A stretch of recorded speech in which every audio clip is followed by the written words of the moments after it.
Hello students, मैं हूं doctor Shankar चारण। एक और न्यू लेक्चर के साथ। The lecture is about light independent reaction. इससे पहले हमने लाइट डिपेंडेंट रिएक्शन पढ़ लिया। उसके अंदर जितनी भी चीज़ें थी इंपॉर्टेंट सारी समझ ली। Today we are going to talk about the light independent reaction. इसे कहा जाता है सेकेंड फेज ऑफ फोटोसिंथेसिस। याद रखिएगा, it is second phase of photosynthesis. ये फोटोसिंथेसिस का सेकेंड फेज है। फिर आप कहेंगे सर फर्स्ट फेज़ कौन सा था?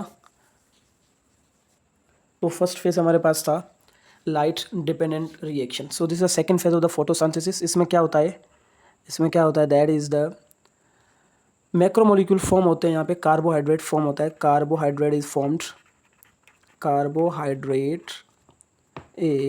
फॉर्म्ड यहाँ पे कार्बोहाइड्रेट फॉर्म्ड होते हैं बाय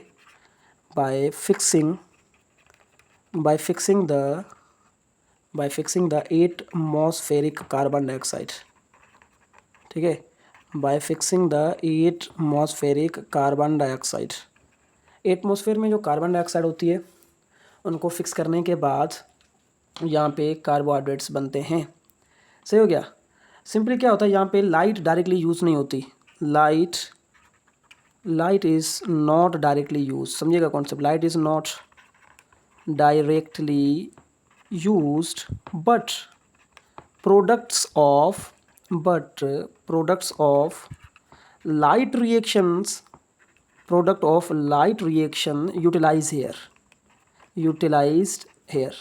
देखिए डायरेक्टली यहाँ पे लाइट यूज़ नहीं होती, लेकिन लाइट रिएक्शन में बनने वाले जो प्रोडक्ट है वो यहाँ पे यूज़ होते हैं। आप कहेंगे सर लाइट रिएक्शन में बनने वाले कौन से products? That is the ATP यहाँ पे यूज़ होगा, जो कि बना था लाइट डिपेंडेंट रिएक्शन में, और NADPH2 जो बना था वो यहाँ पे यूज़ होंगे।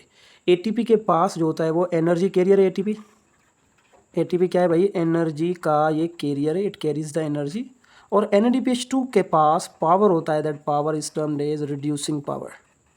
NADPH2 के पास क्या होता है? रिड्यूसिंग पावर होता है। तो कॉन्सेप्ट आपके जहन के अंदर होना चाहिए। सही हो गया। लाइट डिपेंडेंट रिएक्शन को एक और नाम से बुलाया जाता है, also called as Calvin Benson cycle. सही है ना? मैं दोबारा बता रहा हूँ, light independent reaction is also called as, इसका दूसरा नाम क्या है? आप इसको केल्विन, अच्छा समझिएगा यहाँ पे, आप इसको दूसरा नाम रख सकते हैं, that is the kelvin Benson cycle. You can also call them the kelvin Benson cycle, या सिंपल आप इसको केल्विन साइकिल भी कहेंगे। एक और नाम से इसको बुलाया जाता है, that is also termed the dark reaction.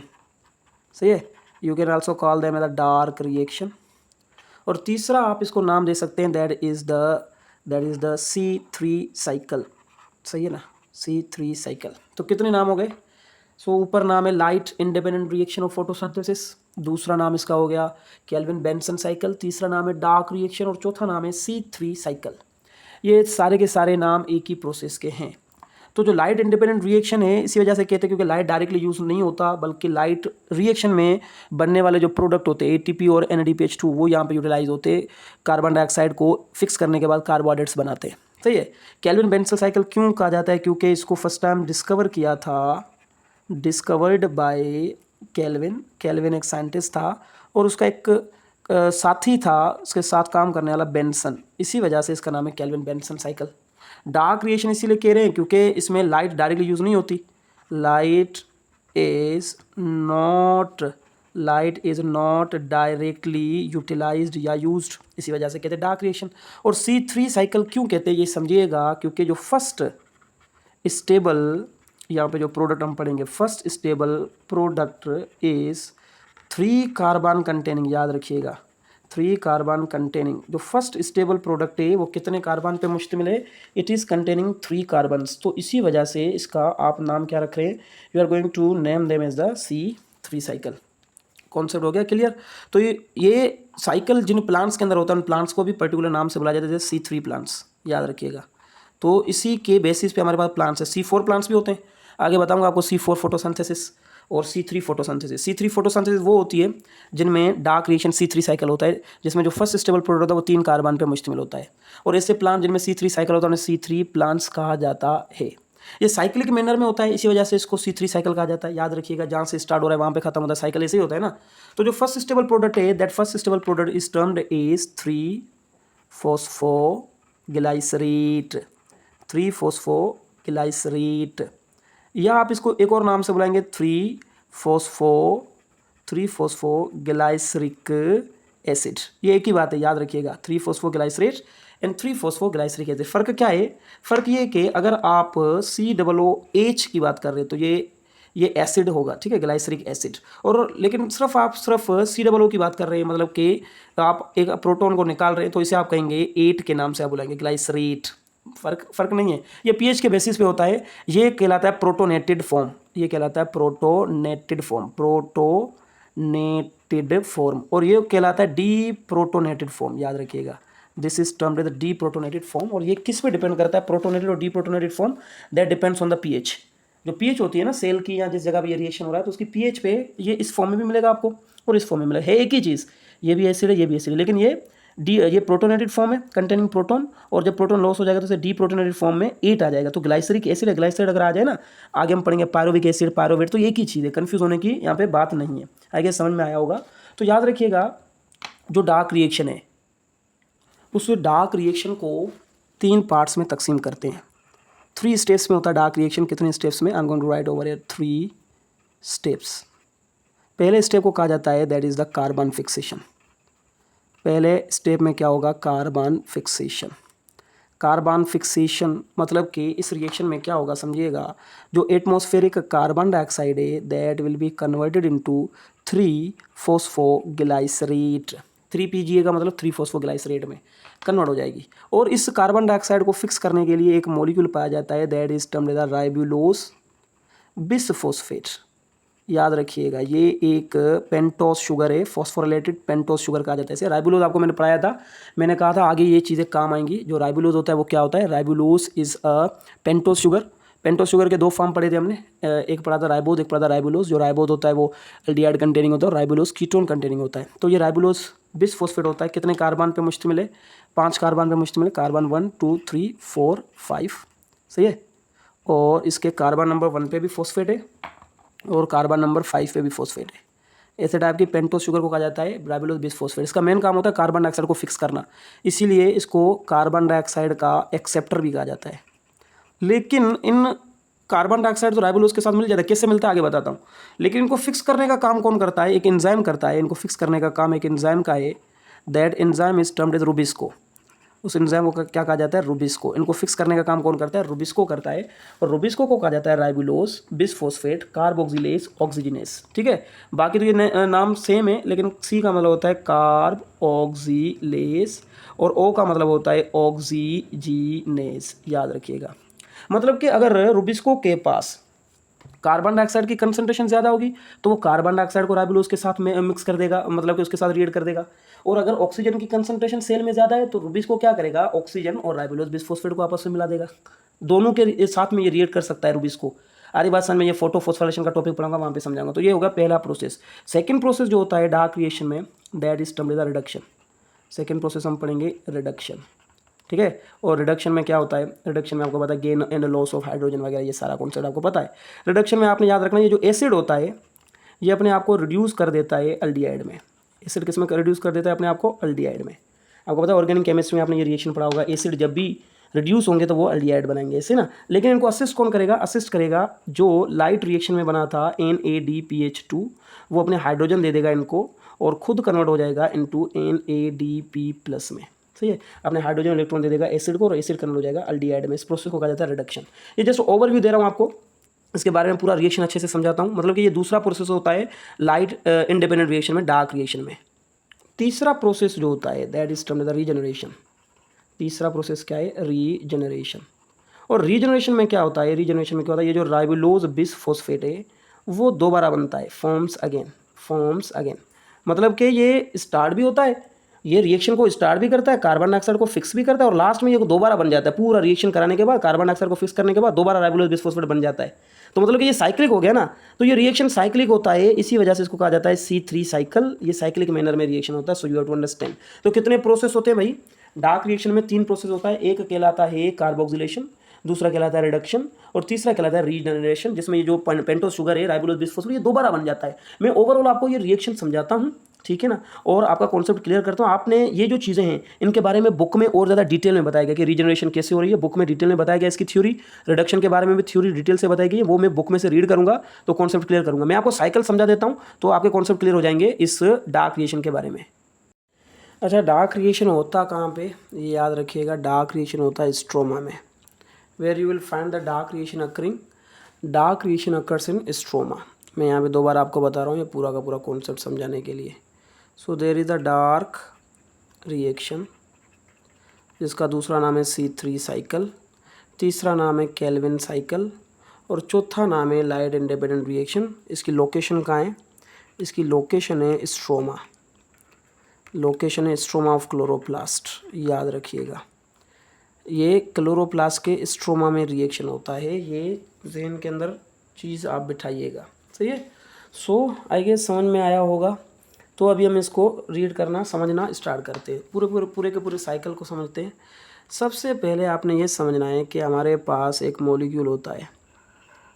इस मॉलिक्यूल को अगर आप देखेंगे तो it is containing 5 carbons, 1 2 3 4 5।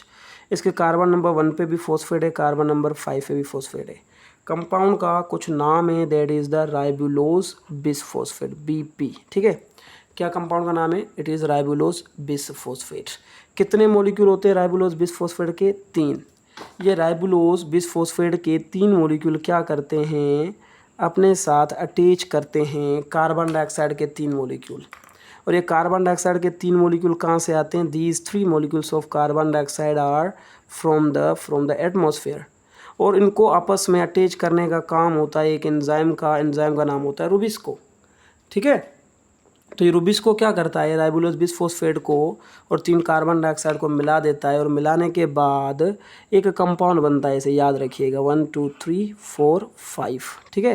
5 carbon का ये एक कंपाउंड हो गया, दूसरा भी था ना, 3 थे ना ऐसे, 4 5, 1 2 3 4 5, ठीक है। एक और 1 2 3 4 5। तो एक कार्बन जो होता है वो यहाँ पे अटैच हो जाता है, एक यहाँ पे अटैच हो जाता है, एक यहाँ पे अटैच हो जाता है। तो ये जो 3 कार्बन डाइऑक्साइड थे वो तीनों 5वें ये जो कंपाउंड था उसके साथ अटैच हो गए। तो ये जो कंपाउंड बन गया, ये 1 2 3 कंपाउंड बन गए, ये अनस्टेबल कंपाउंड है, याद रखिएगा, दीज आर अनस्टेबल कंपाउंड। ये 6 कार्बन का कंपाउंड तो बन गया, ये लेकिन अनस्टेबल है। तो समझने की कोशिश करिएगा। सबसे पहले क्या हुआ, राइबुलोज बिसफॉस्फेट ने एटमॉस्फेरिक कार्बन डाइऑक्साइड को फिक्स किया, इसी वजह से इसको फिक्सर कहा जाता है, एक्सेप्टर कहा जाता है। इसने कार्बन डाइऑक्साइड को एक्सेप्ट किया और एक्सेप्ट करने के बाद खुद कन्वर्ट हो गया 6 कार्बन वाले 3 मॉलिक्यूल में। पहले 5 कार्बन वाले 3 मॉलिक्यूल थे, अभी कार्बन डाइऑक्साइड के अटैच होने के बाद देखें एक कार्बन डाइऑक्साइड यहाँ पे अटैच हुआ, इसके 3 मॉलिक्यूल थे ना, 1 2 3 राइबुलोज बिसफॉस्फेट, एक कार्बन डाइऑक्साइड यहाँ पे अटैच हुआ, एक यहाँ पे अटैच हुआ, एक यहाँ पे अटैच हुआ। तो 3 मॉलिक्यूल बन गए 6 कार्बन वाले, जो कि अनस्टेबल है, ये अनस्टेबल है। और ये अपने आप को स्टेबल करने के लिए पता है क्या करेंगे, ये अपने आप को बीच में से तोड़ देंगे। इसे स्टेबल बनाने के लिए अपने आप को बीच में से तोड़ देंगे, और बीच में से तोड़ेंगे तो अगर 3 मॉलिक्यूल 6 कार्बन वाले हैं तो कॉमन सेंस की बात है क्या होगा कि 6 मॉलिक्यूल बनेंगे 3 कार्बन वाले, ऐसे ना, 1 2 3, ये 1 2 3, तीसरे नंबर पे फॉस्फेट मौजूद है। और कितने ये मॉलिक्यूल बन गए, these are the 6 molecules of 3 carbon. तो यहाँ तक आपका कॉन्सेप्ट क्लियर होना चाहिए। ये स्टेप थोड़ा सा अगर आप देखेंगे तो इस स्टेप को कहा जाता है कार्बन फिक्सेशन। ये जो स्टेप है मैंने जो आपको बताया, this step is termed as carbon fixation. मैं यहाँ पे लिख रहा हूँ, this step is termed as number 1 step carbon fixation. इसको कार्बोक्सिलेशन भी कहा जाता है, याद रखिएगा। तो कैसे हुआ कार्बन फिक्सेशन, रुबिस्को एंजाइम है, इस एंजाइम ने क्या किया, राइबुलोज बिसफॉस्फेट को और 3 कार्बन डाइऑक्साइड को आपस में मिला दिया। राइबुलोज बिसफॉस्फेट के 3 मॉलिक्यूल थे, कार्बन डाइऑक्साइड के 3 मॉलिक्यूल थे, दोनों जब आपस में रुबिस्को की मौजूदगी में कंबाइन होंगे तो 6 कार्बन वाले कितने मॉलिक्यूल बनेंगे, 3 मॉलिक्यूल बनेंगे। लेकिन ये तो अनस्टेबल है, तो अपने आप को स्टेबल बनाने के लिए बीच में से तोड़ देगा। तो 6 कार्बन वाले 1 2 3 4 5 6 6 कार्बन वाले 3 मॉलिक्यूल हैं, तो ये बीच में से तोड़ देगा तो एक ये बनेगा, ठीक है, 3 कार्बन वाला, दूसरा 3 कार्बन वाला, तीसरा मॉलिक्यूल 3 कार्बन वाला, चौथा मॉलिक्यूल, 5वां मॉलिक्यूल, छठा मॉलिक्यूल। तो स्टेबल 6 मॉलिक्यूल बनेंगे 3 कार्बन वाले। इसका नाम पता है क्या होता है, इसका नाम होता है 3 फॉस्फो ग्लाइसरिक एसिड, या आप इसको नाम देंगे 3-फॉस्फोग्लाइसरेट, ठीक है, 3-फॉस्फोग्लाइसरेट या 3-फॉस्फोग्लाइसरिक एसिड। ये कितने कार्बन पे मुश्तमिल है? अच्छा, ये स्टेबल है, याद रखिएगा। ये 3-फॉस्फोग्लाइसरेट क्या है? This is a most stable molecule in this reaction. ये स्टेबल है, और आपको मैंने पहले भी बताया था, अगर स्टेबल मॉलिक्यूल अगर आप देखेंगे तो कितने कार्बन में मुश्तमिल है? आप कहेंगे भाई स्टेबल मॉलिक्यूल 3 कार्बन पे मुश्तमिल है। इसी वजह से इस साइकिल का नाम क्या है? C3 cycle. किस बेसिस पे कहते हैं कि जो फर्स्ट स्टेबल प्रोडक्ट होता है वो कितने कार्बन पे मुश्तमिल है?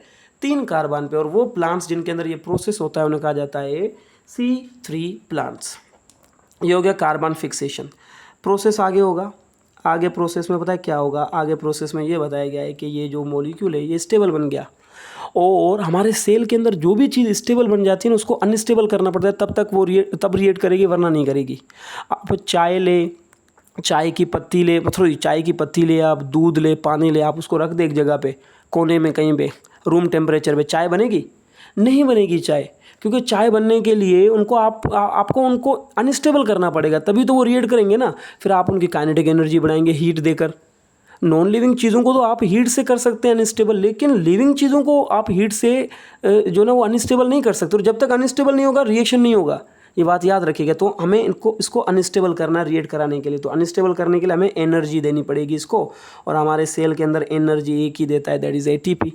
इसी वजह से ATP को एनर्जी करेंसी कहा जाता है ना। तो इसको स्टेबल से अनस्टेबल करना पड़ेगा, इसको रिएक्टिव बनाना पड़ेगा, तभी जाके ये आगे रिएक्शन होगा। तो रिएक्टिव बनाने के लिए हमें चाहिए ATP। यहाँ में कितने मॉलिक्यूल है? 6 मॉलिक्यूल है। तो कितने ATP आएंगे? 6 ATP। और ये ATP बने कहाँ हैं पता है? ये बने हैं लाइट रिएक्शन में, फोटोसिंथेसिस के। तो 6 ATP आएंगे, वो अपने फॉस्फेट दे देंगे कार्बन नंबर 1 पे, और खुद कन्वर्ट हो जाएंगे 6 ADP में, ठीक है। तो 6 ADP मतलब कि जो 6 फॉस्फेट थे वो कार्बन नंबर 1 पे आ गए, और कंपाउंड कुछ ऐसे बन जाएगा, समझिएगा कॉन्सेप्ट को। 1 2 3, तीसरे नंबर पे आपको फॉस्फेट मिलेगा, और 1 नंबर पे B फॉस्फेट आ गया। और ये 1 नंबर पे फॉस्फेट कहाँ से आया? From the ATP। ये 6 मॉलिक्यूल है, ठीक है।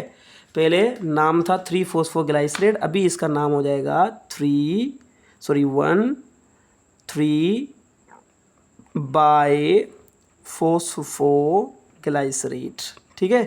क्या नाम हो जाएगा? 1,3 बाय फॉस्फोग्लाइसरेट, क्योंकि कार्बन नंबर 1 पे भी फॉस्फेट है और कार्बन नंबर 3 पे भी फॉस्फेट आ गया, तो कंपाउंड का क्या नाम हो जाएगा? 1,3 बाय फॉस्फोग्लाइसरेट।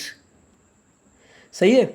तो ये अभी बन गया अनस्टेबल, अनस्टेबल बन गया, तो अभी होगा the main process that is termed as the reduction.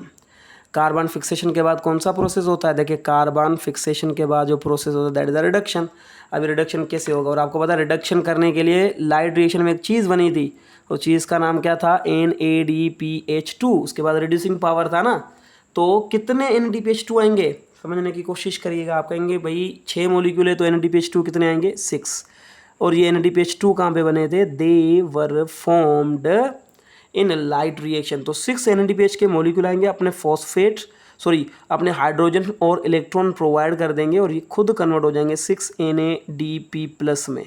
मतलब कि खुद दूसरे को रिड्यूस कर रहे हैं और खुद ऑक्सीडाइज हो रहे हैं by loss of electron and hydrogen.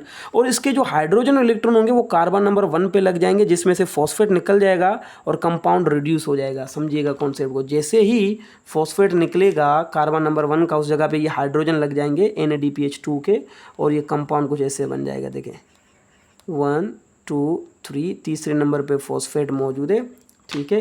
1 number का जो फॉस्फेट था वो निकल गया, 6 फॉस्फेट निकल गए बाहर, ठीक है। इसके साथ 6 फॉस्फेट बाहर निकल गए, और जो कंपाउंड था उसने जब हाइड्रोजन को गेन किया यहाँ पे, जब इलेक्ट्रॉन को गेन किया यहाँ पे कार्बन नंबर 1 पे, तो कंपाउंड कन्वर्ट हो गया।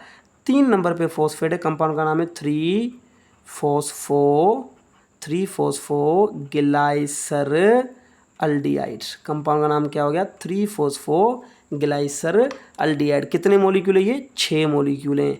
तो मतलब कि एसिड किस चीज़ में कन्वर्ट हो गया? Acid has been converted into aldehyde. यही तो बताना चाह रहा था मैं कि भाई रिडक्शन का प्रोसेस जो होता है उसमें क्या होता है? उसमें एसिड जो होता है वो अल्डिहाइड में कन्वर्ट हो जाता है, मैंने आपको अभी बताया। तो यहाँ पे जो प्रोसेस हुआ, this is the second phase of dark reaction जिसका नाम है रिडक्शन। तो कार्बन फिक्सेशन होता है, फिर होता है रिडक्शन। रिडक्शन कैसे हुआ? NADPH2 ने अपने हाइड्रोजन इलेक्ट्रॉन दे दिए कार्बन नंबर 1 पे, फॉस्फेट जो ऐड हुआ था वो निकल गया, और फॉस्फेट के निकलने के बाद यहाँ पे हाइड्रोजन इलेक्ट्रॉन आ गए, तभी तो फॉस्फेट निकला। 6 फॉस्फेट बाहर निकल गए और उस जगह पे हाइड्रोजन इलेक्ट्रॉन आ गए, और कंपाउंड जो था वो ग्लाइसरेट या ग्लाइसरिक एसिड में से कन्वर्ट हो गया ग्लाइसर अल्डिहाइड में।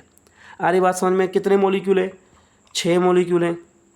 इन 6 मॉलिक्यूल में से पता है क्या होगा? इन 6 मॉलिक्यूल में से, समझिएगा कॉन्सेप्ट, इन 6 मॉलिक्यूल में से एक मॉलिक्यूल निकल जाएगा बाहर रिएक्शन में से, और ये जो मॉलिक्यूल होगा इसका नाम है 3-फॉस्फोग्लाइसरल्डिहाइड। यहाँ पे इसे भी लिखते हैं 3-फॉस्फोग्लाइसरल्डिहाइड, PGAL भी लिख सकते हैं आप इसको, और इसको आप PGA भी लिख सकते हैं एक से ना शॉर्ट में। तो एक फॉस्फेट बाहर निकल, सॉरी एक 3-फॉस्फोग्लाइसरल्डिहाइड बाहर निकल गया, तो बाकी कितने बचेंगे? आप थोड़ा सा अंदाज़ा लगाएं। आप कहेंगे कि सर बाकी 3 कार्बन वाले 1 2 3, तीसरे नंबर पे फॉस्फेट है, 3 कार्बन वाले 5 मॉलिक्यूल बचेंगे, और ये भी क्या है? ये 3-फॉस्फोग्लाइसरल्डिहाइड है। What are these? These are three phosphoglyceraldehyde. एक जो ग्लाइसरल्डिहाइड था वो बाहर निकल गया, बाकी कितने बचे? 5। ये क्यों बाहर निकला है? क्योंकि ये आगे जाके बनाएगा, समझिएगा कॉन्सेप्ट,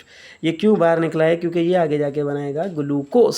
डार्क रिएक्शन में क्या होता है? कार्बन डाइऑक्साइड यूज होते हैं ना, और कार्बन डाइऑक्साइड यूज होकर क्या बनाते हैं? They are going to form the glucose, carbohydrate. तो यही तो कॉन्सेप्ट याद रखना है। तो मैंने पहले भी आपको बता दिया कि डार्क रिएक्शन के अंदर पहला प्रोसेस होता है कार्बन फिक्सेशन, दूसरा होता है रिडक्शन। बुक में से जब रीड करवाऊंगा ना तो चीज़ें अच्छे से क्लियर होंगी आपकी। तो 5 मॉलिक्यूल बच गए। तीसरा प्रोसेस क्या होता है डार्क रिएक्शन में? आप कहेंगे कि सर तीसरा प्रोसेस होता है रीजनरेशन, ऐसे ही ना, मतलब कि ये राइबोलोज हमें दोबारा बनाना है, तो राइबोलोज बनाने के लिए अगेन होगी रीअरेंजमेंट। ये वाली चीज़ अगर समझ में आई थी तो ये वाली भी समझ में आ जाएगी। मुझे एक चीज़ बताएं आप, ये 3 कार्बन वाले कितने मॉलिक्यूल है? आप कहेंगे सर 3 कार्बन वाले 5 मॉलिक्यूल हैं। तो याद रखिएगा, अगर 3 कार्बन वाले 5 मॉलिक्यूल हैं और ये आपस में करें रीअरेंजमेंट, अपने एटम की रीअरेंजमेंट करें, तो 3 कार्बन वाले अगर 5 मॉलिक्यूल हैं तो 5 कार्बन वाले कितने मॉलिक्यूल बन जाएंगे? 3 बन जाएंगे, ऐसे ना।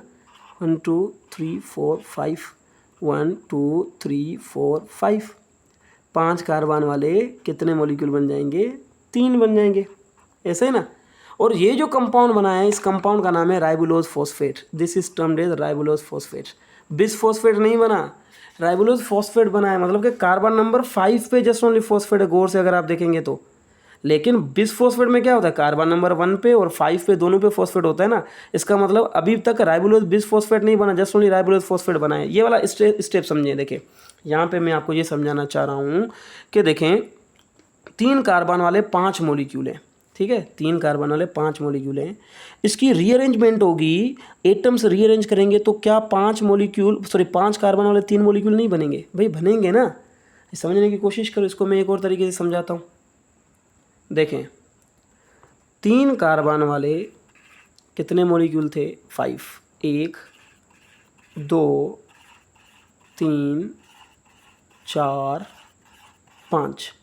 कितने कार्बन वाले? 3 कार्बन वाले 5 मॉलिक्यूल। तो 5 कार्बन वाले 3 मॉलिक्यूल कैसे बनेंगे? देखिए 3 ये आपस में मिलेंगे, 1 ये मिलेगा, तो कितने बन गए? 1 2 3 4 5, एक मॉलिक्यूल बन गया। फिर 1 ये बनेगा, 3 ये और 1 ये बनेगा, तो 1 2 3 4 5 बन गए 5। और फिर 2 ये बनेंगे, 2 ये बनेंगे, बन गए 5। 1 2 3 4 5। तो मतलब कि 3 कार्बन वाले 5 मॉलिक्यूल थे, तो 5 कार्बन वाले कितने मॉलिक्यूल बनेंगे? 3 मॉलिक्यूल बनेंगे ना। और इनको नाम दिया जाता है राइबोलोज फॉस्फेट, क्योंकि इनके कार्बन नंबर 5 पे ही फॉस्फेट होता है, और बिस फॉस्फेट बनाने के लिए हमें एक और फॉस्फेट चाहिए, ऐसे ही ना। देखते हैं इसको आगे, सही है। तो ये बन गया राइबोलोज फॉस्फेट। और राइबोलोज बिस फॉस्फेट को बनाने के लिए आपको चाहिए 3 फॉस्फेट चाहिए ना। और ये 3 फॉस्फेट कहाँ से आएंगे? दिमाग लगाएं, ATP से आएंगे ना। और ATP कहाँ पे बना था? लाइट रिएक्शन में। तो यही तो है कि लाइट रिएक्शन मतलब कि डार्क रिएक्शन में डायरेक्टली लाइट नहीं लगता, लेकिन लाइट रिएक्शन में बनने वाले उसके प्रोडक्ट यूज़ होते हैं। देखिए प्रोडक्ट यूज़ हो रहे हैं ना उनके। So that's why this is termed as the dark reaction. तो अगेन 3 मॉलिक्यूल है, यहाँ पे कार्बन नंबर 1 पे फॉस्फेट आएगा तभी तो ये राइबोलोज बिसफॉस्फेट बनेगा ना। तो 3 आएंगे ATP और वो अपने फॉस्फेट दे देंगे इस कंपाउंड को और खुद कन्वर्ट हो जाएंगे 6 ADP में। और ये जो कंपाउंड होगा that will be again converted into राइबोलोज bisphosphate, क्योंकि इसके कार्बन नंबर 3 पे कार्बन नंबर 1 पे क्या आ गया, फॉस्फेट आ गया। The compound is termed as ribulose bisphosphate. गौर से देखेंगे तो यहाँ से ये स्टार्ट हुआ था रिएक्शन एंड अगेन उसी जगह पे ख़त्म हुआ। इसी वजह से इसको साइक्लिक रिएक्शन कहा जाता है, इसको C3 साइकिल कहा जाता है, इसको डार्क रिएक्शन क्यों कहा जाता है, ये सारी चीज़ें मैंने आपको बताई थी। This reaction is termed as C3 cycle. क्यों? क्योंकि फर्स्ट स्टेबल प्रोडक्ट क्या है, कितने कार्बन में मुश्तमिल, 3 कार्बन पे। ये दोबारा रीजनरेट हो गया तो तीसरा जो प्रोसेस होता है डार्क रिएक्शन में that is termed as a regeneration. आ रही बात समझ में? तो कितने प्रोसेस होते हैं, 3 प्रोसेस होते हैं डार्क रिएक्शन में। एक होता है कार्बन फिक्सेशन, दूसरा होता है रिडक्शन, तीसरा होता है रीजनरेशन। आप कहेंगे कि सर इतना मगजमारी कर लिया, मिला क्या हमें? हमें पता है क्या मिला, ये जो एटमॉस्फेरिक कार्बन डाइऑक्साइड है ना वो ऑर्गेनिक कंपाउंड में फिक्स हो गई। आ रही बात समझ में? Inorganic carbon dioxide fix into organic compound, ये हमें फ़ायदा मिला। अभी ये जो ऑर्गेनिक कंपाउंड बनाए, आपको पता है ये ऑर्गेनिक कंपाउंड के पास एबिलिटी है, या तो ये जाएगा और बनाएगा हेक्सोस। क्या बनाएगा? हेक्सोस, मतलब कि ग्लूकोस। इसके पास एबिलिटी हो सकता है ये आगे जाके ग्लूकोस भी बना सकता है, या ये आपस में कंडेंस होके स्टार्च भी बना सकता है। याद रखिएगा, ये आपस में कंडेंस होके इट कैन फॉर्म स्टार्च। ये कॉन्सेप्ट भी याद रखिएगा आप जहन के अंदर। और it can also convert into sucrose, ये आगे जाके सक्रोज भी बना सकता है जो कि ट्रांसलोकेशन का काम करता है। ट्रांसलोकेट, ये ट्रांसलोकेशन क्या होती है, जो लीव्स के अंदर फूड बनता है वो लीव्स में से फिर ट्रांसफ़र होके दूसरी जगह पे जाता है। सोर्स टू सिंक मैंने आपको पढ़ाया हुआ है, उसे ट्रांसलोकेशन कहा जाता है। तो ये जो कंपाउंड बना है इसे ट्राइओज शुगर बनी है। ये कौन सी शुगर बन गई? ट्राइओज बन गई ना। ग्लाइसरॉल्डिहाइड क्या होता है भाई? ग्लाइसरॉल्डिहाइड ट्राइओज मोनोसेक्राइड का टाइप है ना, बताया था ना वहाँ पे एग्जाम्पल मैंने। 2 एग्जाम्पल बताए थे, ट्राइओज के डायहाइड्रोक्सी एसीटोन जो कि कीटोन कंटेनिंग था और ग्लाइसरॉल्डिहाइड जो कि एल्डिहाइड कंटेनिंग था। तो यही तो है ट्राइओज। तो ये ट्राइओज के पास एबिलिटी होती है या तो वो हेक्सोज में कन्वर्ट हो जाएगा, या तो स्टार्च में, या तो फिर वो सक्रोज बना सकता है। लेकिन मोस्टली हम यहाँ पे क्या समझेंगे, हम ये समझेंगे कि जो ट्राइओज शुगर बनी है ना वो ट्राइओज शुगर 2 मरतबा, इसे साइकिल 2 मरतबा चलेगा। एक मरतबा चला, एक ट्राइओज बना, दूसरी मरतबा चलेगा, दूसरा ट्राइओज बनेगा और टोटल कितने कार्बन हो गए? 6 कार्बन। और 6 कार्बन का मॉलिक्यूल जो बनता है उसका नाम होता है C6H12O6 और कंपाउंड को कहा जाता है ग्लूकोस। तो ग्लूकोस बनाने के लिए ये साइकिल कितनी मरतबा चलेगा? 2 मरतबा चलेगा। क्योंकि एक मरतबा साइकिल चलेगा तो आधा, इसको आप आधा ग्लूकोस कह सकते हैं। ट्राइओज इज हाफ ग्लूकोस, मतलब कि एक मरतबा साइकिल चलेगा तो आधा ग्लूकोस बनेगा। तो साइकिल को कितनी मरतबा चलना है? ट्वाइस चलना है, तब जाके एक ग्लूकोस बनेगा। तो एमडी गेट में अगर सवाल आ जाए कि भाई 5 ग्लूकोस के मॉलिक्यूल बनाने हैं तो बताइए साइकिल कितनी मरतबा चलेगा? आप बताएं, अंदाज़ा लगाएं कि अगर मुझे 5 ग्लूकोस के मॉलिक्यूल बनाने हैं तो बताएं डार्क रिएक्शन कितनी मरतबा चलेगा? तो कॉमन सेंस से एक ग्लूकोज बनाने के लिए 2 मरतबा चल रहा है तो 5 ग्लूकोज बनाने के लिए 10 मरतबा चलेगा ना, क्योंकि एक साइकिल में आधा ग्लूकोज बनेगा। ये ट्राइओज का मतलब आधा ग्लूकोज ना। तो इसी वजह से आपसे ये भी पूछा जा सकता है कि 5 ग्लूकोज बनाने के लिए, अच्छा एक साइकिल जो चल रहा है C3 साइकिल, उसमें देखिए कितने ATP यूज़ हो रहे हैं, याद रखिएगा। ये हम थोड़ा सा हिसाब लगाते हैं। जो ATP यूज़ होते हैं एक साइकिल में ATP यूज़ होते हैं 9, ठीक है, क्योंकि 6 यहाँ पे यूज़ हो रहे और 3 यहाँ पे यूज़ हो रहे। और NADPH2 कितने यूज़ होते हैं? NADPH2 these are 6। मतलब कि एक ट्राइओज बनाने के लिए for 1 triose you need 9 ATP and 6 NADPH2। लेकिन अगर आप एक हेक्सोज बना रहे हैं, मतलब कि ग्लूकोज बना रहे हैं, तो नंबर चेंज हो जाएगा। ATP कितने बनेंगे? 18 ATPs for 1 hexose and 12 NADPH2 for 1 hexose. Concept clear है आपका? So that is about the dark reaction. Book में से अच्छे से रीड करते हैं, आपके कॉन्सेप्ट बनाने के लिए। बराए मेहरबानी अगर आपने ये मेरा लेक्चर अच्छे से सुना है तो आप बुक में से एक मरतबा लाजमी देखेंगे, बुक में एक्स्ट्रा चीज़ें बताई गई है बहुत अच्छे से। और फिर एक तस्वीर भी बताता हूँ आपको डार्क रिएक्शन की, and then that is about the light independent reaction.